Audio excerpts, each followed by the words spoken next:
Hello everyone, a very warm welcome to you all and a very warm pleasant welcome regarding the topic which are going before you about the staffing, and which is a very important function of a management and of an organization also, regarding to maintain the human resource in adequate manner and supply the best potential in the organization to avail and attain the predetermined objective of the organization.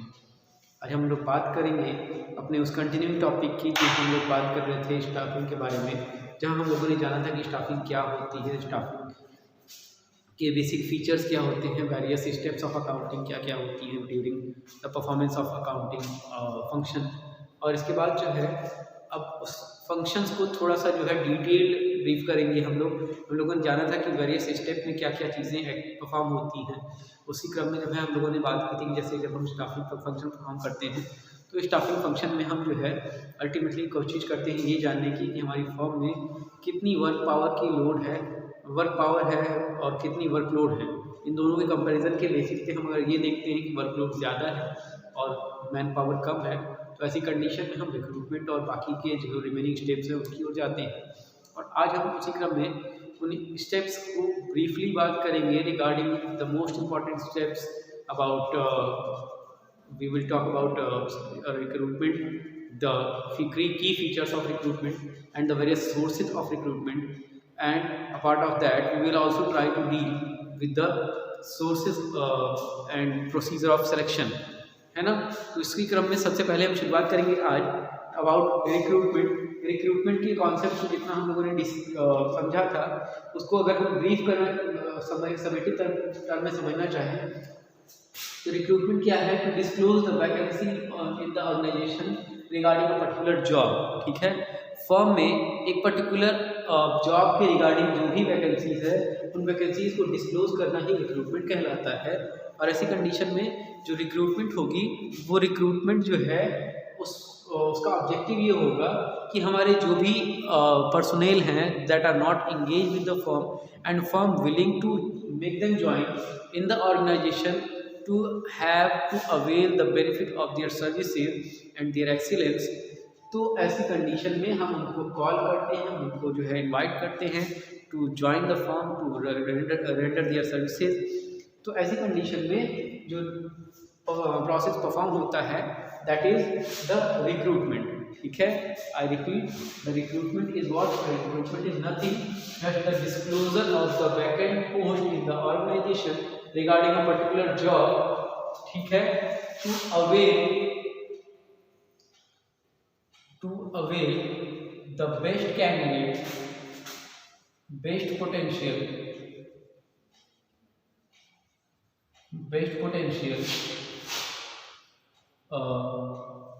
which are not available in the organization। Okay, हम vacancy recruitment में क्या करते हैं, recruitment में हम disclose करते हैं, क्या डिस्क्लोज करते हैं, the vacancy regarding a particular job, ताकि हमें जो बेस्ट पोटेंशियल है हमारी ऑर्गेनाइजेशन से नहीं जुड़ा है उसे अपनी ऑर्गेनाइजेशन से जोड़ के उसकी सर्विसेज, उसके बेनिफिट को हम अवेल कर सके, उसे उसका लाभ उठा सके। ठीक है, तो ये जो पोटेंशियल हमारी फर्म से जुड़ा नहीं है उसको बुलाने के दो तरीके हैं। Widely it could be categorised in two categories, first one is internal and second one is external. ठीक है, और इसके बाद इंटरनल और एक्सटर्नल की जो कैटेगरीज हैं, ठीक है, that has been further categorized. और इंटरनल सोर्स ऑफ रिक्रूटमेंट में जो है हम लोग दो बातें करते हैं। पहला हम कहते हैं प्रमोशन और पहला हम जो है बात करते हैं ट्रांसफ़र, और उसके बाद जो है हम बात करते हैं promotion.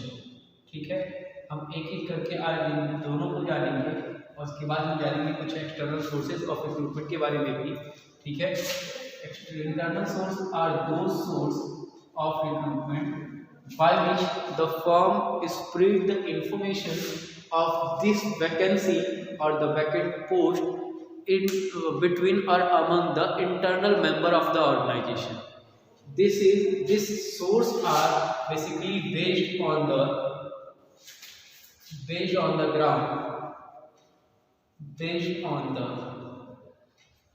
ground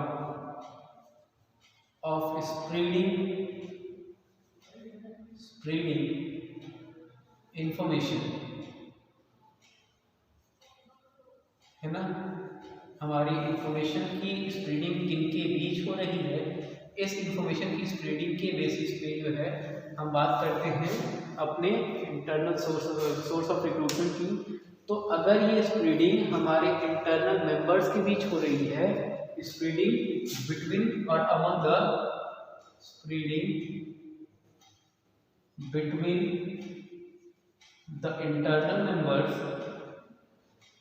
internal members that is known as internal source of recruitment. ठीक है, अगर हमारी जो स्प्रेडिंग हो रही है, अगर हमारी जो इंफॉर्मेशन की डिस्ट्रीब्यूशन हो रही है, अगर हमारे इंटरनल सोर्स ऑफ रिक्रूटमेंट में हो रही है, इंटरनल मेंबर्स के बीच हो रही है, तो ये जो स्प्रेडिंग होगी, इस स्प्रेडिंग से होने वाली रिक्रूटमेंट जो है हमारी इंटरनल सोर्स ऑफ रिक्रूटमेंट कहलाएगी।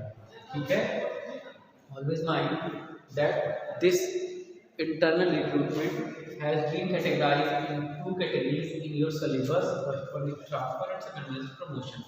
ठीक है, when we talk about transfer, this is the horizontal mode of recruitment. ठीक है, let's take an example. हमारे नॉर्मल कॉन्सेप्ट में हमें बताया जाता है कि ट्रांसफर का मतलब एक पर्सन अपनी जॉब या अपनी ऑफिस छोड़ करके किसी दूसरी जगह पे जब ट्रांसफर कर रिप्लेस कर दिया जाता है तो उसे हम उसका ट्रांसफर मानते हैं। But the fact is little differ from that. Suppose हमारी ऑर्गेनाइजेशन में 3 लेवल हैं और इन 3 लेवल को हम मान लेते हैं टॉप लेवल मैनेजमेंट। ठीक है, थोड़ा सा बॉक्स कर देता हूँ मैं, ठीक है, ताकि आपको क्लियरली विजुअल हो। ठीक है, और ये 3 लेवल है हमारे regarding top level management, middle level management और लोअर लेवल मैनेजमेंट। ठीक है, हम मान लेते हैं कि हमारी ऑर्गेनाइजेशन में मिडिल लेवल मैनेजमेंट पे, ठीक है, मिडिल लेवल मैनेजमेंट में 3 डिपार्टमेंट P, डिपार्टमेंट Q और department R। If a vacancy taking place in the department P, ठीक है, डिपार्टमेंट P में कोई वैकेंसी आती है, ठीक है, और ऐसी कंडीशन में जो है हम कोशिश करते हैं कि हमारी जो वैकेंसी है पहले उन्हीं लोगों से फुलफिल हो जाए जिन लोगों को हम ऑलरेडी टेस्ट कर चुके हैं, जिनकी इवैल्यूएशन, जिनकी एनालिसिस हम पहले ही फॉर्म में जोड़ने से पहले कर चुके हैं। ऐसी कंडीशन में जो वर्क फोर्स होता है उसकी पोटेंशियल पे हमें ट्रस्ट होता है, इसलिए हम क्या करते हैं, उसको बहुत ज़्यादा जो है डाउट नहीं करते, क्योंकि वो हमारी फॉर्म से जुड़ा हुआ है, लगातार काम कर रहा है, हमारी वर्किंग कंडीशन, हमारे कोड ऑफ कंडक्ट, हमारी एथिक्स, हमारे बिहेवियर, सारी चीज़ों को जानता है। इसलिए हम हमेशा कोशिश करते हैं ऐसी ऑर्गेनाइजेशन से जुड़ने की जो हमारी वर्किंग एफिशिएंसी को डिस्टर्ब ना करे, जो हमारे कोड ऑफ कंडक्ट को डिस्टर्ब ना करे। इसलिए हम पहले ही प्रेफरेंस देते हैं इंटरनल सोर्सेज ऑफ रिक्रूटमेंट की। और जहां हम ट्रांसफ़र की बात कर रहे हैं तो सपोज हमने कहा कि suppose our vacancy taking place in the department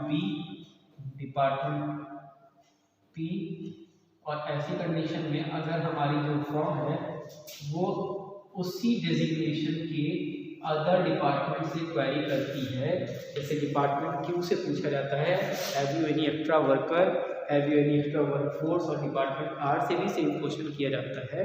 और अगर मान लेते हैं कि हमारे डिपार्टमेंट क्यू के पास कोई एक्स्ट्रा वर्कर है ना, तो ऐसी कंडीशन में एक्स्ट्रा वर्कर जो हमारे डिपार्टमेंट क्यू के पास है, वो जो एक्स्ट्रा वर्कर है, उस एक्स्ट्रा वर्कर को अगर वो डिपार्टमेंट पी को देने के लिए रेडी है, तो ऐसी कंडीशन में जो डिपार्टमेंट क्यू का वर्कर डिपार्टमेंट पी में जाएगा, वो जो है ट्रांसफर के थ्रू जाएगा, because the key thing is that, key feature is that while replacing that particular person, no designation, no change in designation is taking place, है ना। डेजिग्नेशन में कोई भी चेंज नहीं हो रहा है, ठीक है, बल्कि चेंज कहाँ पे आ रहा है, चेंज उसके वर्क प्लेस पे आ रहा है। पहले वो डिपार्टमेंट क्यू में काम कर रहा था, अब वो डिपार्टमेंट पी में काम करेगा, तो वर्क प्लेस पे चेंज आ रहा है, वर्किंग लेवल या डेजिग्नेशन में कोई भी चेंज नहीं आ रहा है। तो ऐसी कंडीशन में इस चेंजिंग को हम, इस इंटरचेंज को हम ट्रांसफर का केस कहेंगे। और ट्रांसफर के केस को कैसे डिफाइन करेंगे, हम कहेंगे transfer is a mode of internal source of recruitment. Transfer is an internal source of recruitment where the employee of the same designation are shifted to the other department at the same designation, ठीक है। जो transfer होता है उसमें designation या working level same होता है, ठीक है, वर्किंग लेवल हमेशा सेम होना चाहिए तभी वो ट्रांसफर माना जाएगा, otherwise it is not necessary कि ये जो है, जो ट्रांसफ़र है वो ट्रांसफ़र जो शिफ्टिंग है वो ट्रांसफ़र का केस मानी जाए। ऑलवेज माइंड कि जो हमारा वर्किंग लेवल एम्प्लॉय का है वो हमेशा सेम होना चाहिए, ठीक है। That is what this is the transfer case. I repeat, the internal source of recruitment where in which the employee working at the same level are shifted with the department in the other department, then it is called the transfer, ठीक है। अब situation को हल्का सा change करने की कोशिश करते हैं, सिचुएशन को चेंज करते हैं और वर्किंग लेवल जो है अगर हमारा डिफरेंट है, ठीक है, और ऐसे डिफरेंट वर्किंग लेवल से अगर हम अपने एम्प्लॉय को उठा रहे हैं और उसको उठा के अपने वैकेंसी की फिलिंग कर रहे हैं, तो ऐसी कंडीशन में ये फिलिंग ऑफ वैकेंसी जो है हमारी प्रमोशन कहलाएगी। सपोज हमारी डिपार्टमेंट, मतलब लोअर लेवल मैनेजमेंट में 3 डिपार्टमेंट हैं, 3 department naming X, Y and Z, ठीक है। इन 3 डिपार्टमेंट में जो है किसी एक डिपार्टमेंट में एक एक्स्ट्रा वर्कर है, he is performing extra ordinary, इसकी परफॉर्मेंस एक्स्ट्रा ऑर्डिनरी है एंड ये एक डिजर्विंग कैंडिडेट भी है टू बी प्रमोटेड। तो ऐसी कंडीशन में अगर डिपार्टमेंट पी की वैकेंसी इस पर्टिकुलर पर्सन से फिलफिल की जा रही है, तो this is the case of promotion, this is the clear case of promotion, ठीक है। तो ऐसी कंडीशन में हम उस एम्प्लॉय की जो रिक्रूटमेंट कर रहे हैं वो प्रमोशन की हेल्प से कर रहे हैं। I repeat, what is promotion? Promotion is a internal source of recruitment where the employee of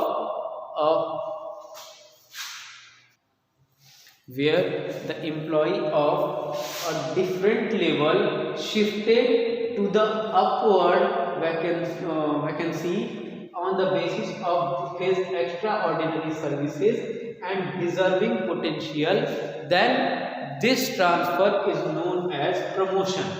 I repeat, promotion क्या है? Promotion internal source of recruitment का एक ऐसा पार्ट है जहां हमारी ऑर्गेनाइजेशन जो है वो अलग लेवल्स के एम्प्लॉइज और डिफरेंट वर्किंग लेवल के एम्प्लॉय को on the basis of the extraordinary performance and deserving potential shift करती है to the upward level where he is working. तो ऐसी कंडीशन में रिक्रूटमेंट का ये मेथड जो है, रिक्रूटमेंट का ये जो सोर्स है, that is known as promotion. This thing should be noted that this promotion should be free from biasness and made on the ground of deserving potential and the extraordinary performance of that particular employee. I think ये internal source of recruitment आपको clear है। हमने बताया कि internal source of recruitment क्या होती है, जहां हमारी वैकेंसी की इंफॉर्मेशन स्प्रेड होती है बिटवीन द इंटरनल मेंबर। हमारी फर्म के जो इंटरनल मेंबर है उन्हीं के बीच वैकेंसी की इंफॉर्मेशन आती है। और ऐसी कंडीशन में अगर इंटरनल मेंबर को सेम वर्किंग लेवल पे जो है एक्सचेंज किया जाता है तो इसे बोलते हैं हम ट्रांसफर।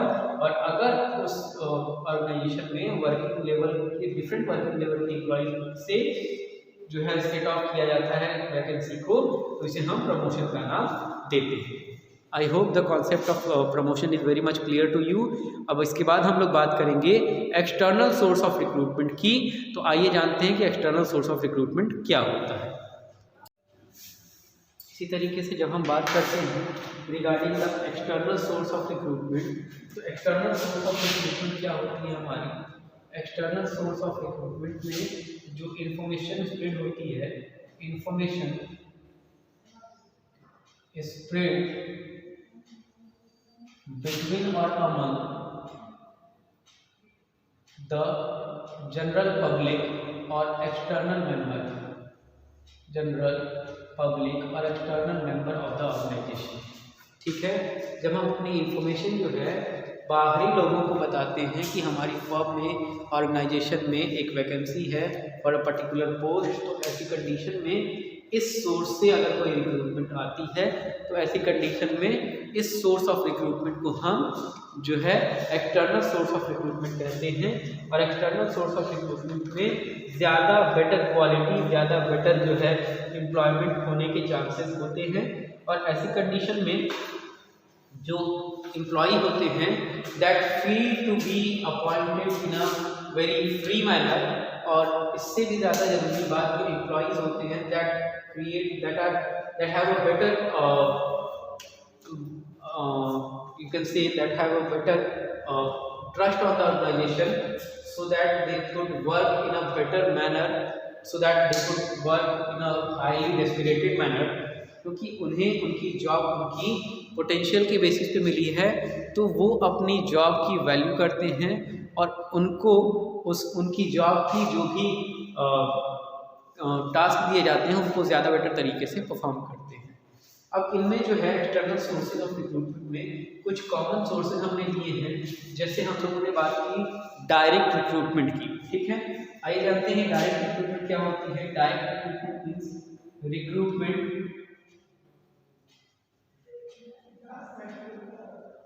पब्लिश ऑन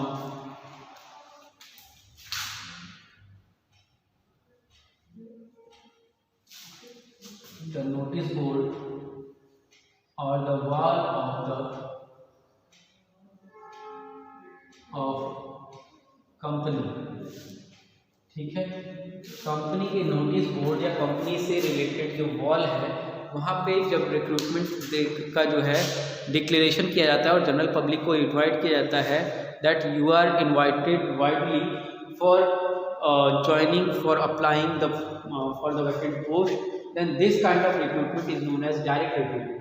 हमारी फर्म में अगर वैकेंसी आ रही है और हमारी फर्म जो है अपने नोटिस बोर्ड पे बता दे रही है that the firm is hiring और willing to hire a particular human resource और particular post, then it is called as direct recruitment, ठीक है।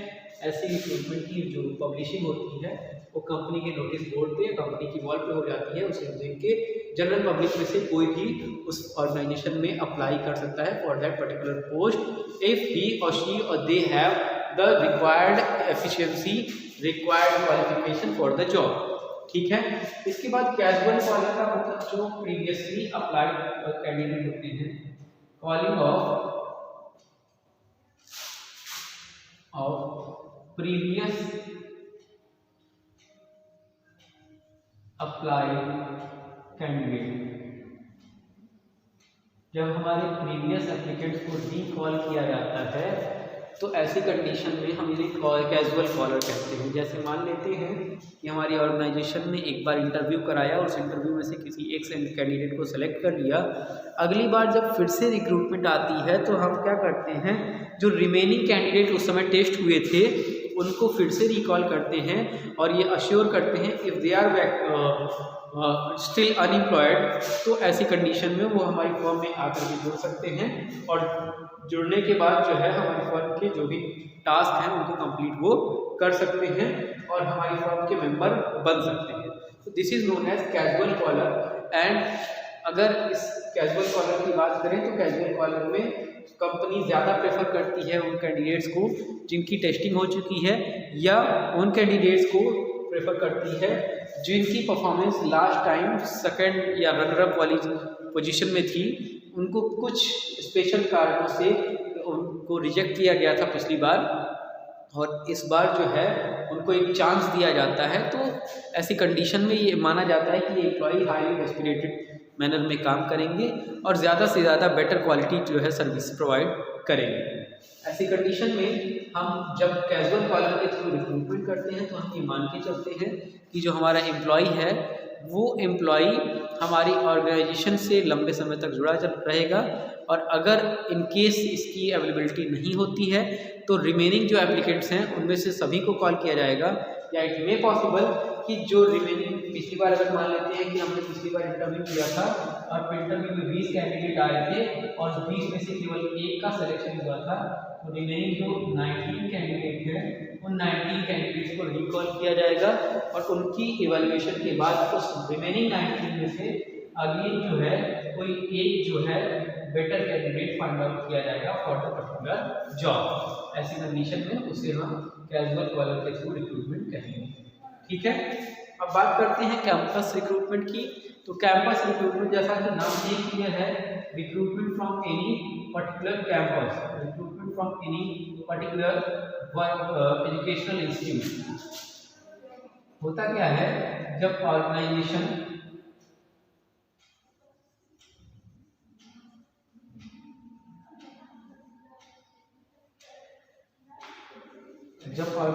जो है यूथ पावर को इंटरेक्ट करना चाहती है, यानी यंग एज को जो है इंटरेक्ट करना चाहती है अपनी ऑर्गेनाइजेशन से, तो ऐसी कंडीशन में वो जाती है एजुकेशनल इंस्टीट्यूट में और वहाँ के क्रीम स्टूडेंट्स को जो है हायर करती है और उनका पूरा जो क्रीम है यू कैन से उनकी जो पूरी एफिशिएंसी है, इनिशियल लेवल पे जो काम करने की जो एंथुजिया है, वो पूरी एंथुजिया जो है यूज़ कर लेती है हमारी कैंपस रिक्रूटमेंट के थ्रू अपॉइंटमेंट करने वाली कंपनी। और ऐसी कंडीशन में हमें ये माना जाता है कि हम जिस वर्क फोर्स को, हम जिस लेबर को हायर कर रहे हैं, that has a great एंथुजिया and it will be fruitful for the company and the growth of the company and individual also.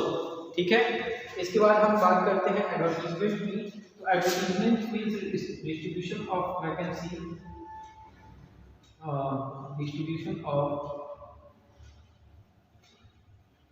distribution of news of vacancy at a wider level,